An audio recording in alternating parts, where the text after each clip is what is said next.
What is going on, y'all? Welcome to 8 Cubes, the show where myself and Lamby Series, two excellent Marvel Snap players, talk about the 8 most important topics in Marvel Snap, and we're going to start this out with Araña. She is a 1-1 with an activate ability that gives +2 to the card you play after the activate ability, meaning after it is activated, and moves it one location to the right. Now, this is a card that immediately sort of wants to be compared to Madam Web, and we'll get to that in a second, but I think we should probably talk about Araña on her own first.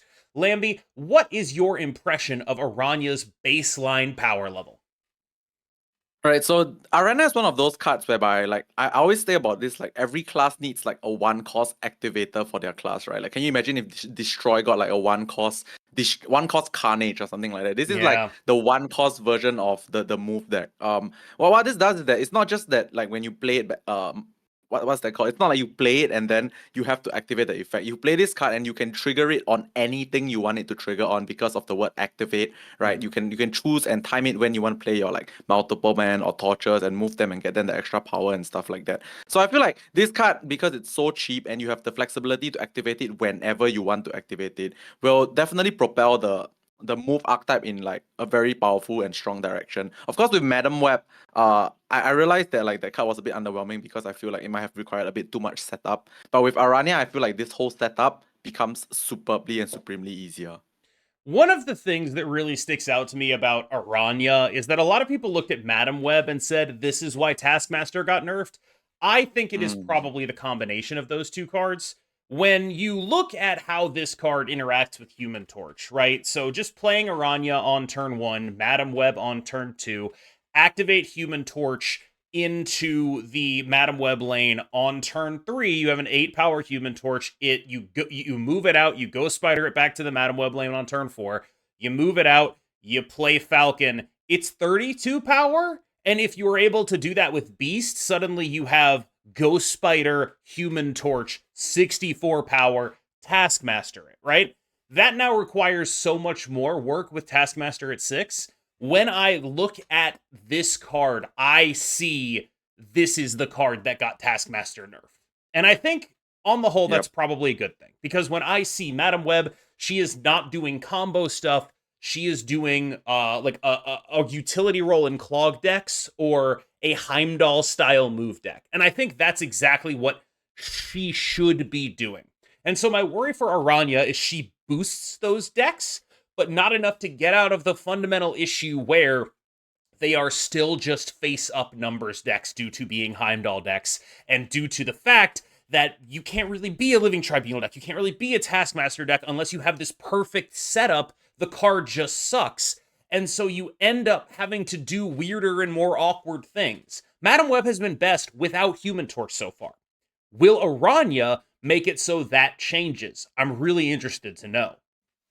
Yeah, I want to add a few things to that as well. But firstly, just want to agree as well that I think this card is the reason why. Mainly, this card is the reason why I think Taskmaster became a 6, right? Because that whole Human Torch combo that you mentioned just now with like the 32 power torch and stuff like that. Even without the bouncing, if you can. I mean, okay, yes, you have to bounce it, but then that's the whole reason why Taskmaster got nerfed because 1+5, right? Yes. You can get like 32 in one location and exactly. 32 in another location with Taskmaster. With that being said, right, since that's kind of like impossible to do right now without sort of like a energy discount on turn 7, I wanna like throw it out there, which is like multiple men with Araña is as much as it's like a lot less stats. You just go Araña on turn 1, you click activate, and then you play multiple men on turn 2. It's gonna be like 2/5 times 2, right? So that is a lot of tempo, a lot of stats. And of course, if you can go like Araña, then you play Madam Web. Don't activate Araña on Madam Web, obviously. Then you activate Araña on multiple men to shift it into the Madam Yes. Web location, and then you get like 3/2/5s. That's a lot of stuff on turn 3, but is it enough points to just win a game? Maybe not. But I think my issue and why I mentioned this is because the current like Human Torch plus Arana thing kind of only wins one location, Yeah. right? So we might have to figure out ways to win multiple locations, hence multiple men. But like there might be other things you can do as well. So I think it's quite interesting to see where this will go from here. The other thing that really gives me pause about Araña is, I guess these are two. These are two different things. We'll talk about both Mm-hmm. because this is a really interesting card, and I do think it's worth taking the extra time on. The first one is terrible top deck. You draw this on turn Mm-hmm. 6, it is a 1/1, it does nothing, right? But that's the every activate card, right? In a That is sense. every activate card, but it's like likely this is the kind of deck that has multiple cards like that in it, right? If you're playing an Araña bounce deck, Araña, Beast, Falcon, all terrible draws on turn 6. You play enough True. of those cards and your turn 6s are like really liable to be terrible if you are not drawing. Like you're very reliant on drawing them in the right order. Honestly, this is like the kind of deck that cries out for an America Chavez a little bit. Like Totally. it really wants that, right? Disclaimer: the old America The old Chavez, America not what Chavez, we have right yes. now. Yes, of course. And the second thing that I wanted to mention with Araña that gives me pause is I wonder if we can just ramp into the Taskmaster stuff anyway. With like Hope Summers and Mm. Wiccan. If we could just fit that stuff in and just be like, here's my dumb guy, Taskmaster for 64, because I have 8 energy on the final turn of the game, I'm just going to be able to do that. Like, that seems kind Yeah. of interesting to me. It's like, I don't know if it'll work, but it's like, that does seem like worth trying to ramp out, no?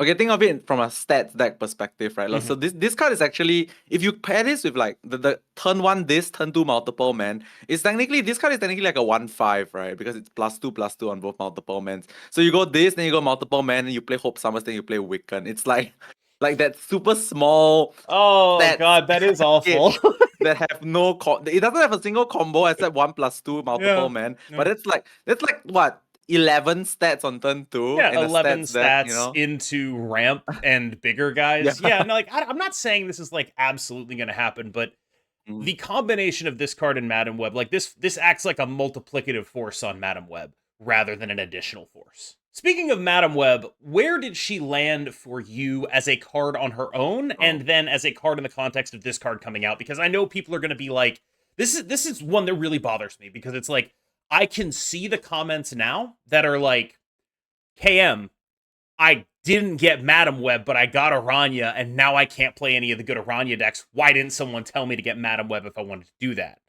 And I can also see the comments if I go the other direction where it's like, Cam, you told me to get Madam Web, and it turns out we don't need that for the Araña decks. Why didn't someone tell me not to do that?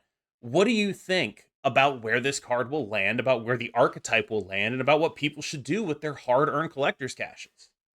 I'll be completely frank, right? So I feel like at the end of the day, the core purpose of Marvel Snap, the winning in Marvel Snap, is like having more stats than your opponent. So these two cards in combination do give you a lot of stats. But I also want to throw a disclaimer out there, which is like, I do think like looking at Araña and Madam Web, like both cards are like needed to make your move so-called archetype flourish in like the perfect direction. But Arana seems to be the one that has the ability to be played elsewhere as well, you know. So I feel like if you had to choose between both, my first instinct is Arana might be the more flexible card. But at the end of the day, I feel like Madam Web is one of those cards whereby maybe okay, so the thing about something like Madam Web, I feel like it's a future value card, which we say a lot, but and sometimes it doesn't come true at A all, like lot of the Grandmaster. time, it does not But come like true. yeah, but like I do think Madam Web is one of those cards that is like if they just print the right card that allows Madam Web to be like used in a deck, right? She'll just like be insanely strong. Even now though, okay, even if we don't talk about future value, I feel like now if you have the right setup with Madam Web, your Phoenix Force related stuff, your move related stuff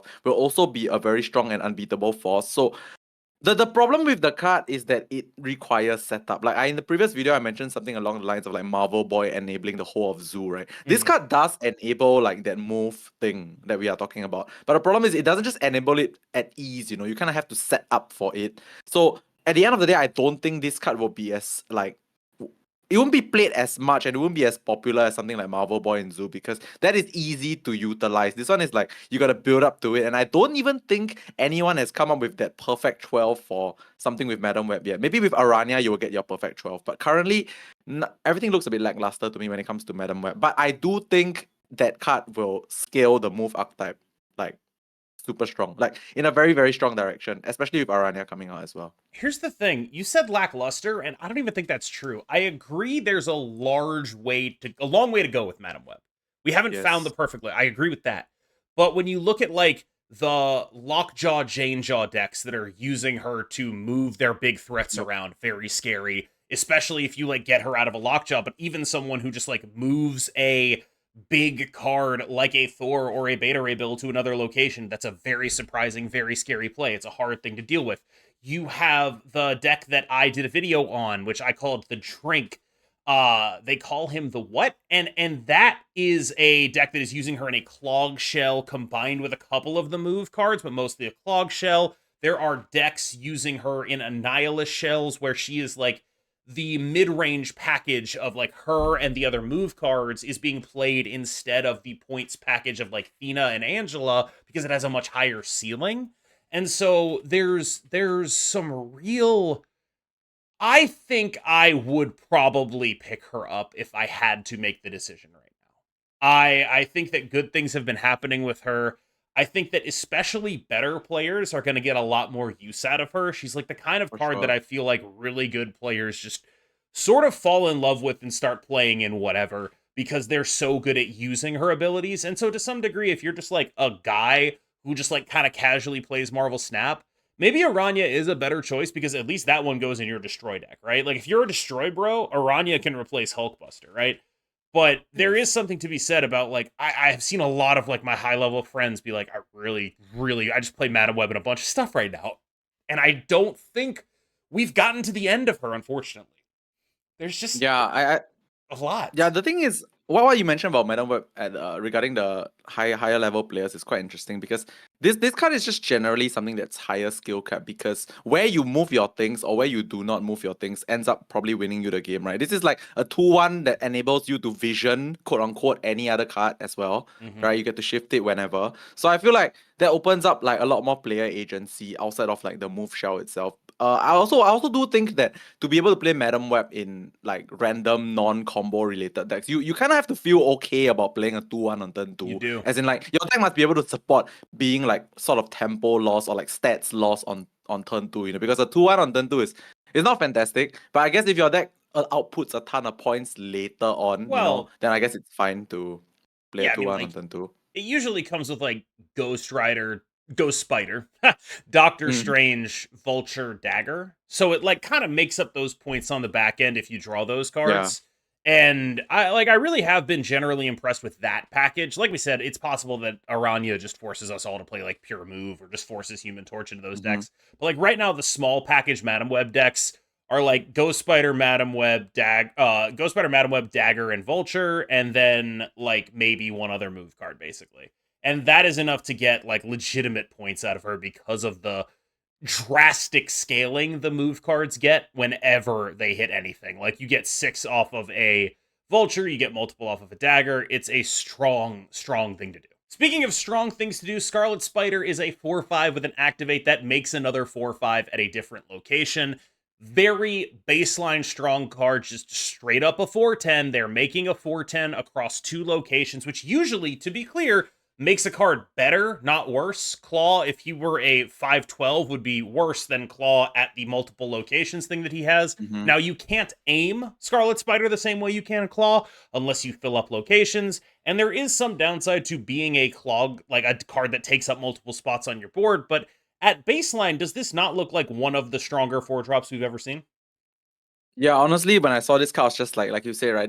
You immediately gravitate towards this is 410 at Yep. minimum, which is obviously the case, right? So without any further and additional support, this is just a 410. Even if you mention like cards that we just talked about earlier today, it's like Arana makes it a 414. So I feel like this card is okay. This is one of those activate cards. You know how we mentioned? I personally mentioned a lot like the interesting thing about activate is that you can choose to click the button or not. This Mm-hmm. card feels like you always want to click the button no matter what. Yes. Like it's 100% like less stats if you don't click the button. So you kind of always click the button with this card. It's just that like I feel like there's so many ways to buff this, right? The traditional Forge, the Arana, which is probably just better. And then like it's just crazy how flexible this guy is. Can you imagine like if you buff this with Arana, then it's like 2/4/7s. Then there's like Madam Web that shifts one thing somewhere else as well. It's like vision becomes obsolete right now these days, right? Because of like I mean we'll talk about it a bit later as well. But like Mm-hmm. this card is just in general, I think it will fit in tempo shells, it will fit in combo decks, it will fit in decks that have zero support for this because it's a 410. So like I think this card could very easily be the de facto, like I put this in every deck 4-drop. I'm with you. Like that makes sense to me, but then I think about 2 things. The first Mm-hmm. is what decks want a de facto 4 drop? Because you look at like what the mid-range shells have been recently, they've been Wiccan decks, right? Mm-hmm. What decks want this and just say I am happy with this? And follow up, Miss Marvel is a 415, right? Like True. or 414. Doesn't really see a ton of play. Is it just that this card's restrictions are limited? And then by the same token, what is the most output we can get out of this card without hyper investing in it? We're probably not going to be able to pull off Nomura stuff. I just don't think No. we can do that. There's too much clog running around for me to feel like we can realistically pull off Nomura stuff right now.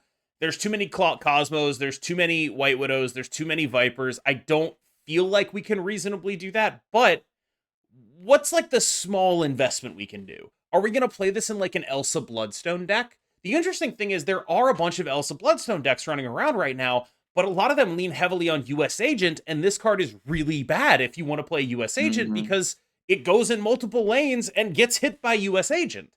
And like, I keep coming back to like, if Sandman was still around, this card is absolutely goated, but Sandman isn't still around. So what's the ethos for just like, what deck is just like, I need a big four? And Sandman was that deck, and it's not real anymore. Yes. I also want to ask, so the text of this card says add an exact clone of this to another location, right? I'm assuming you get to choose the location where you add this to. I do it's not. Completely random. You don't get to choose with anything, dude. Nothing in Marvel Snap lets you choose. Okay, true. There's no way. So it's like 50-50, right? If you play it on the left and then you click it, and then it will probably spawn something in the middle or on the right. That's it won't go to the same location that it's in, but that's the only control you have. Okay. But I still think it's a strong card though. But yeah, well, the point you make is like really, really important, right? Because like Wiccan decks want to play Wiccan on turn 4, correct? And then on turn 5, I guess if you play the Wiccan, you have like a little bit extra energy. And maybe you can play this card. But the thing is, playing this card on turn 5 means you're not playing an actual 5-drop as well. Yeah. And like you can't exactly use this on turn 6, which means it's pointless, right? So so like what interesting. Where's it go? Interesting. What wants it? Tell me in the comments. What wants this? We talked a little bit about Wiccan, but right now that card is taking an absolute beating at the hands of Agatha. Last time I checked the stats, which was about 30 minutes before recording, which was probably about 12 hours before uploading, the Agatha deck that swaps Vision out for Makari had a 60% win rate in top 10% infinite on Untapped. Just very clearly, like that is over like a 300-something game sample size. It's very rare to see a deck with that kind of sample size have that kind of win rate. That is a notable outlier that suggests to me that this deck is extremely, extremely real right now and a very reasonable contender. The only thing holding me back from saying, like, that's just very clearly the best deck in the game is that I don't want to say that about an Agatha deck and be wrong. And so that's the only thing really holding me back. Like, to be completely honest with you, if you asked me what the best deck in the game was, I would say it probably is that. I'm not saying it always will be that, but like right now, this second, it probably is that deck. What the hell does that mean for the metagame?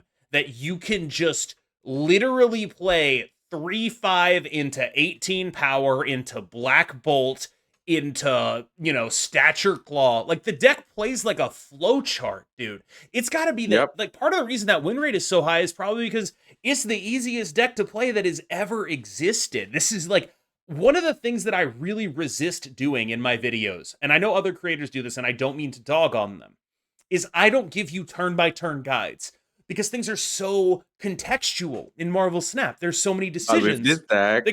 There's so many decisions going every turn, but with this deck, no, I can just give you a turn-by-turn guide. You play a 3-drop, you do a big Agatha thing, you play a Black Bolt, you play Stature Claw. That's what you do. You don't have Stature, you play Hydra Bob. Cool, you're done. That's it. This is the whole deck. That's it. I just taught you the whole deck. That's everything you need to know. The rest of it is just making reads at the final turn of the game and predicting where your opponent's power is going to go. That's it. What the hell does it mean that there's a deck like that that's this good? So the question is, when you say what the hell does it mean, right? Is it Marvel Snap progressing or regressing? I don't because know. I feel like, because the funny thing is that, like, I mean, Marvel Snap has always been known to be like not the most competitive game ever, right? Like, but the thing is, now we have a top deck right now. Okay, I'm trying not to say best deck as well, but when I play the deck, I feel like it's so easy to win with the deck. Yeah, I'm trying not to say best deck, but I'm gonna say top deck. A top deck right now is like predetermined. Like when you said flowchart, you actually hit the nail on the head, which is this deck is literally a flowchart. You either choose A or B after a certain amount of turns, right? And then on the final turn, it's also A or B in the right spots, that kind of thing. So I feel like the thing is, which is hilarious, and I also want to say, which is like you mentioned that taking Vision out of the deck. Okay, so Vision is a card that gives you a bit of player agency because you get to choose the moves, right? But Makari has 0 player agency, and it's a better deck. We don't need it. We don't need player agency. We got numbers. So it's like the deck is better when you don't get to decide. The deck is better when Makari decides herself, So this is so weird because I feel like the deck literally has like there's only like one or two or three things in the entire game that you need to decide about when you play this deck. Like we mentioned in the previous video as well, that Husky when he built this deck, the genius of the deck is done in the deck building, not Yes. in the playing of the deck, So because it's so easy to play, anyone can play it and win with it, and it's easy to play, like I said. So it's gonna be popular. The sample size is probably super high right now at this point in time. Like, don't know, I'm not sure how many games, but probably a lot of games by now. This deck is really just the good thing is that it gives everyone a chance to win and climb. The bad thing is that it gives everyone a chance to win and climb as well. So the definition of top player is very blurred, with this deck being the top deck for sure. Like if the top deck was something along the lines of let's put like, I don't know, Silk Smooth or like Phoenix Force for whatever reason. If those were top decks, you could see the clear divide between who's really good and who's not so good. But with this deck, right, the line between a great player and a normal player is very blurred, because if you draw in the perfect order, the not so great player will beat the great player playing this deck. Because like if I have the Ghost Rider after the discard, you don't have the Ghost Rider after the discard, I'm probably gonna win, right? So it's something that you can't really control, and I feel like this probably cannot go on for too long, right? Because if not, everyone will just be complaining about like, oh, I'm only winning because my opponent didn't draw Ghost Rider, and I'm only losing because they had Ghost Rider, and I have zero control over that kind of thing. So I feel like this going on for too long will be an issue, and people will complain. But for now, I think it's a breath of like relaxing fresh air that you can relax and play Marvel Snap and not have to worry about like misplaying that hard, because the misplay is not playing the deck. Yeah. I as someone who like does not want to play that deck, it's just not my style of thing, right? It's been like, all right, well, I'm gonna figure out how to muddle through this. And like I think a lot of people are sort of flowcharting the deck, which does make it relatively easy to play against, but it's just like sometimes asking questions is better than trying to answer them. And that deck asks questions really well. Speaking of asking questions, I've got a question and I've got an answer because I'm really asking myself so I can provoke myself into a rant here. Why the hell is Hydra Bob a 1/5? We are out here where Nocturne is not allowed to be a 3/5, but Hydra Bob can just be a 1/5. And I get that maybe at 1/4 he was underperforming, but I feel like 1/5 is just not the kind of numbers you should ever realistically put on a card. And they are suffering from the fact that they are not Yu-Gi-Oh! And they can't put like 4,200 here instead of 4,000 or 5,000, right? Because that's probably the right number for this card. It's like a little over 4, but definitely not 5. It's closer to 4 than it is 5, right? And that just like the existence of that card, it feels like really jacks up my scale for measuring anything. And it's really weird because like you have these decks that are like going through everything they can to get Stature, who has 2 more points of power than him and has a condition that needs to be met to make it happen. And yeah, it just sort of feels like, wow, that is just a colossal amount of power to put on the card. I don't know that it's like the kind of thing that like breaks metas, right? When he's strong by like a hair, right? Like it's like this is a card that is a bunch of stats. It can't be like, it's not busted the same way. People aren't going to complain about Hydra Bob the way they complained about Sage or Shang-Chi or these like big swingy cards, but he's probably stronger than any of them because his influence is just how little you invest in him and those cards you're investing in. And you notice them more, but the more I play with Hydra Bob, the more I'm just struck by like, God damn, this guy's big. Yeah, I think what you mentioned at the end was like the main deal clincher for me, and also like for most people who are still on the fence, which is playing Hydra Bob is so low investment, right? Like playing a Shang-Chi is like 4 mana, maybe you get to hit a 10 power thing, maybe you don't, and then if you don't, it's a useless card on that in that particular game. But Hydra Bob is always a 1/5, and it's not like we mentioned, right? Gold standard for 5 powers like 3/5. Every good 3-cost card is like 3/5. This is a 1/5, so it's like 500% more stats than like the other 1/1 that you're playing. So it's like it's so cheap and it's so much stats. I feel like the impact of Hydra Bob is not in the fact that you like outright wins you the game. It's in the fact that when you play the card, it's so low investment and it's a 5 power card, and then you can play any other thing alongside the 5 power card. So I feel like I agree at this point in time. Initially, when we talked about Hydra Bob like a month or so back, we were like, oh, I'm not sure where I'm gonna play this card, blah blah blah. But like now, when we look at it from the point of view as a low investment, low cost 5 power thing, I realized that it's actually very staple in so many shells, right? If you think about it, just because it's like 5 power and it fits in everything. Like even if you are not sure what to put in your 12th slot, will you really be complaining about playing a 1/5? Not really, right? Like you just play the 1/5, so I feel it's kind of strong. It's a certain type of deck that wants it, though. And like we Yeah. just left a metagame where decks were very synergy focused, right? We had these Mm-hmm. Wiccan decks that were also Kitty Pride decks that were also Thena decks. We had these Clog decks, and there were a lot of Clog decks that are not being played nearly as much as they used to be right now. And we had all of these decks that sort of disincentivized you from using your board space unwisely. And a 1/5, while strong for a 1, is still not always the best use of your board space, especially when they can use it to clog you up, right? Mm-hmm. And so that I think is sort of the main thing that allowed Hydra Bob to shine is that like people got Madam Web, they stopped playing a lot of clog decks. He ends up being the kind of deck that is built for him, which is a deck that wants to play him both on turn 1 and on turn 6. That's the Agatha deck, which has forced many of the things that would normally be able to predate on a Hydra Bob deck to adapt and change, and in some cases disappear.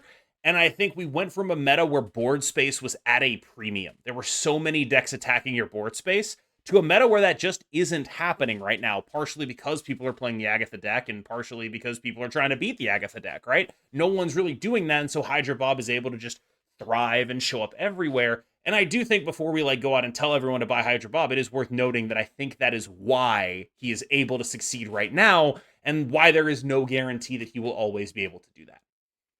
Also, there's a good chance that you might be right. He might become a 1/4 in the future. I have no idea how they justified 1/5. It is shocking to me. I tend to be very kind to the balanced team of Marvel Snap because they get a lot of things right. Mhm. Hydra Bob to 1/5 felt like, in retrospect, looks to me like a massive overreaction to week 1 underperformance. And currently, it feels like it probably would be not good. Speaking of, I don't know if I would say massive overreactions. Arishem's around and hasn't changed much, and it feels like actually might be benefiting from the way this meta is because it is one of the few decks that plays Shang-Chi credibly right now. And as weird as that sounds, if you're able to like Shang-Chi that Agatha, it's really good for you. However, Arishem is Mhm. also notably weak to the Goon Knight play pattern when you just like play Moon Knight into Black Bolt. Arishem cares a lot about having cards that matter in order to use its energy. You get rid of their cards, and you're just like, oh god, that sucks. Moon Knight especially hits both Shadow King and Shang-Chi, which is very scary for you.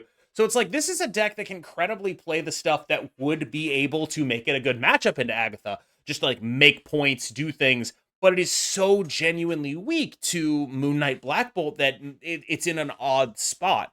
And I think this is the kind of thing where it's like if someone solves Arishem in a meaningful way and is able to make it compete there, I think there could be something there. I really do, because spoilers for like the last topic, I haven't found really credible ways to play Shang-Chi outside of like maybe bounce. And he's in a great spot right now. But because the deck runs Moon Knight, it's hard to rely on him as your answer to this stuff because he might just get discarded. And so you end up looking at a metagame that is weak to Shang-Chi and Arishem as a deck that can incredibly run it. And then I just don't see a lot of Arishem. Yeah. Arishem, firstly, I want to mention something about Arishem, which is that like I remember like a month ago, people were like crying for Arishem nerfs and everything, and we were just like, oh, this deck's just gonna fade away gradually by itself, guys. You guys are overreacting, and I do think so. That like look at the shape of I the mean, they meta right nerfed now, the right? crap out of that card, dude. Yeah, they did nerf it, but like What? I do think that for the most part, like asking for even worse and harder nerfs to Arishem was definitely not needed, right? Correct. Like this deck is definitely under control right now. Also, I do agree that yes, this is one of those decks that could really just run a like this deck can just run all the attack cards, right? Like because at the end of the day, it's just a power of randomness, and then like you just play stats from random generation with energy cheat. I do think though that like when you look at it for turn, card for card, like if you compare this versus the Agatha deck, like this deck actually puts out more points than the Agatha deck before the Ghost Rider turn. Like turn 1, 2, 3, this deck just extremely 100% outpowers what's that called, the Agatha deck, because you got to play a 2-on-1, 3-on-2, and a 4-on-3, right? But then obviously once the Ghost Rider thing happens, you get a 6-14 on the other side. Then you really want the Shang. But like my point is, if you actually do have the Shang for the Agatha that spawns from the Ghost Rider, this deck for sure just beats like this deck just for sure beats the Agatha deck, right? Because your first 3 turns are always more powerful than their deck. So I feel like it's either you have the Shang for the Agatha, or you have like some way to like make the Agatha not a big deal, then you are for sure ahead, right? Because like turn 1, 2, 3, your points are always gonna be more than the Agatha deck. It's my thinking. I think the issue that you run into is Moon Knight Black Bolt, because Yeah. Arishem as a deck is still limited by the amount of cards it draws and the amount of plays it makes that are just like, hey, I'm putting big stuff on the board. It needs to actually have big stuff that matters. It's part of why Agent Coulson is so good in the deck, right? Like, it needs Exactly. to have cards that do things. There need to be cards like that that are meaningfully impactful on the board, and Arishem is very liable to just like brick out and just not actually draw enough points to compete, especially if it's getting like Moon Knight Black Bolted. It just ends up in an awkward spot because, like, even, okay, let's say you Shang-Chi the Ghost Rider thing. All right, well, they have 4 power there, you have 3 power there, you both spent 4 energy, they come out ahead, they play Black Bolt, discard one of your cards, they play Claw, and they play Stature, and it's like, that's actually kind of a lot of points too. It's weird. I think there's probably something with Arishem, but maybe it involves like more card generation. Whenever I've played against it with like Moon Knight style decks, when they start generating cards is when I start Yes. feeling behind. Yeah, it's mainly the Coulson, right? Like you mentioned it, and I think it's super important. Like Arishem, when I play Arishem in the past, I always realized that if I didn't generate any cards, I tend to have like 1 or 2 cards in hand on like the final turn, and I don't really have much decisions to make, right? But like if I have card generation on my curve, like that's what I mean by like Arishem actually wins Agatha in the early game, and then Agatha backloads the power, right? Yeah. Because they got like the 5s and then the statures and then the 5 again. Whereas for Arishem, it's like, let's say the perfect like generation turn would be like you play something like, I don't know, Mariah Hill and then Coulson, and then you play the big 4 you get from Coulson. That one is like a crap ton of power as well that may be able to outscale like the Agatha deck, but that's assuming you get the generation, right? Because if not, you don't. If you don't get the generation, the random generation at the end of the game, Arishem is just like a bunch of, you don't have cards in hand, plus Yeah. it's also random cards that you only Yep. can play from. So yeah. Now, I realize that this would normally be about where we end an episode of these, but we had a lot to talk about on the earlier topics, so I'm just going to sort of briefly cover this one here. This is a conversation I've been meaning to have for a while, which is, it feels like we are just kind of in the most stats meta that we've ever been in Marvel Snap, where it is just numbers, numbers, numbers, numbers, numbers, and having the kind of deck that can live through getting Agatha, basically. So you have to be like, all right, I expect the exact following from my opponent. Turn 3, maybe a Moon Knight. Turn 4, 14 to 18 power. Turn 5, Black Bolt. Turn 6, somewhere in the range of 19 power. That's what you have to beat. And so I've been playing a lot of Hitmonkey decks, whether they be bounce or otherwise. I've been playing a lot of Sage decks, a lot of US Agent decks, right? And so there's just so many things you can do that all amount to, I'm just going to put more points on the board, because Agatha decks right now have the same fundamental weakness that Goon Knight did, which is they Finite points, don't right? run interaction. They just have more points. So if Yeah. they lose on points, they're dead. They don't have anything other than that. So I think that's a place that I think a lot of people could start when it comes to combating this, is just go big. Play whatever deck gets the biggest numbers. Go play that move deck you haven't been wanting to play for a while because you were afraid people would Shang-Chi and Shadow King you. They're not going to do that. I also want to say that, like, at the end of the day, Agatha decks, yes, it's a lot of points, but it's like very fixed amount of points, right? Like if you think about it, like turn 3 is we all know what turn 3 is, and then turn 4 is the Ghost Rider thing at best. Turn 5 is one of a few 5 drops, and then turn 6 is like 1+5 or something like that. I'm not saying it's beatable every single time, but you kind of just know that is the points that they will have. You know, it's Yes. not like because you mentioned bounce, right? Bounce has like the ability to put like any amount of points in any amount of locations, and it's not the same every game. Whereas for Agatha, it's literally like a script. It's the same every game. It's just like whether it's this 5 or that 5. The build up to that, it's all the same. So I feel like it's very telegraphed, and it's just whether you can beat it. Clearly, right now, it's not very easy to beat. That's why everybody's playing the Agatha Agatha deck, right? But like, I just want to throw one random like thought out there, which is that is this card still too fair in this points meta? Because every time we talk about this card, it's always a points It's meta, right? But actually a is this really card too good fair? point. Yeah, like it Yeah, probably right. beats Is it Agatha, right? right? It Like, probably- like isn't this card just like a little bit more unfair in yeah. terms of like points, right? And there's like zero counter. There's no Red Guardian ever left in the Yeah. meta for the Drac and the Mobius. There's no Enchantress for the Mobius as well. And there's like literally nothing stopping you from playing a Modok. So like, interesting thought, isn't it? Go ahead, Black Bolt me. I dare Yeah, you. exactly. Yeah. Exactly. I don't know. I don't know if it actually consistently gets enough numbers. I haven't tested it. True. Discard is typically good at numbers, but it also has to draw very consistently in order to do that. And the Agatha deck, whatever else you want to say about it, the actual power that it has is that has the ability to be a flowchart deck. Because the Yes. Agatha starts in hand, because you have such a high chance at getting one of those threes. And if you got one of those threes, you are probably going to do what the rest of the deck is trying to do, right? And whether that be, like there are so many combinations, right?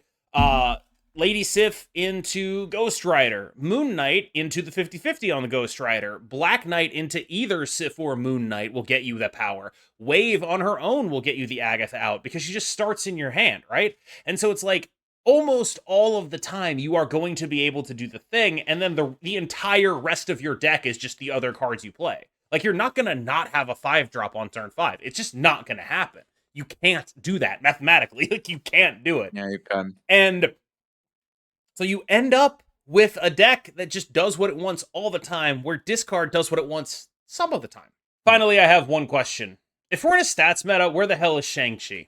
What's he doing? Isn't this his job?